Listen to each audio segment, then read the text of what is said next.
டாஸ்மாகில் Sintex tank வைக்க வேண்டும், மதுப்பிரியர்களுக்கு தனி நம்பர் பிளேட் வழங்க வேண்டும் என்பன பட பல்வேறு நூதன கோரிக்கையுடன் தமிழ்நாடு மதுகுடிப்போர் விழிப்புணர்வு சங்க மாநில செயலாளர் லோக்சபா தேர்தலில் களமிறங்கியுள்ளார். தமிழ்நாடு மற்றும் புதுச்சேரியில் ஏப்ரல் 19 லோக்சபா தேர்தல் நடைபெற உள்ளது. மொத்தமுள்ள 40 தொகுதிகளுக்கும் அன்றைய தினம் ஓட்டுப்பதிவு நடைபெற உள்ளது. இந்த தேர்தலுக்கான வேட்புமனு தாக்கல் இன்றுடன் நிறைவு பெற்றது. இந்த தேர்தலில் தமிழ்நாடு மதுகுடிப்போர் விழிப்புணர்வு சங்க நிர்வாகிகள் போட்டியிடுகின்றனர். இந்த சங்கத்தின் மாநில செயலாளர் MS ஆறுமுகம் இன்று ஸ்ரீபெரும்புதூர் லோக்சபா தொகுதியில் மனு தாக்கல் செய்தார். இந்த சமயத்தில் MS ஆறுமுகம் கழுத்தில் தாலி கயிறு அணிந்து வித்தியாசமான முறையில் வேட்புமனு தாக்கல் செய்தார். வேட்புமனு தாக்கலுக்கு பின் அவர் பத்திரிகையாளர்களை சந்தித்தார். அப்போது அவர்களின் கோரிக்கைகளை பட்டியலிட்டார். இது தொடர்பாக MS ஆறுமுகம் கூறியதாவது: நான் முதலாக ஸ்ரீபெரும்புதூர் லோக்சபா தேர்தலில் போட்டியிட உள்ளேன். சங்க தலைவர் செல்லப்பாண்டியனுடன் இன்று மனு தாக்கல் செய்துள்ளேன். எங்களை பொறுத்தமட்டில் நாட்டில் இளம் விதவைகளை கணக்கிட்டு அரசு வேலை வழங்க வேண்டும்.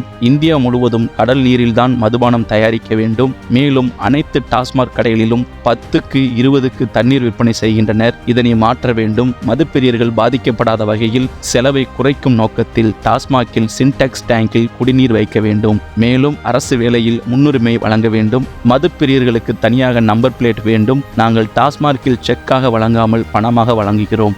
அரசுக்கு 36,000 கோடி ஆண்டு முழுவதும் கொடுக்கிறோம். அனைத்து சரக்கு பாட்டிலுக்கும் தமிழில் பெயர் வைக்க வேண்டும். வரும் தேர்தல் என்பது பக்தி கூட்டணி, பாரதிய ஜனதா கட்சி, பகுத்தறிவு கூட்டணி, திராவிட கட்சிகள் மற்றும் எங்களின் பார் கூட்டணிக்கு இடையேதான் போட்டியாக இருக்கும். இதனால் எங்களின் கோரிக்கைகள் நிறைவேற்றப்பட வேண்டும் என்றார்.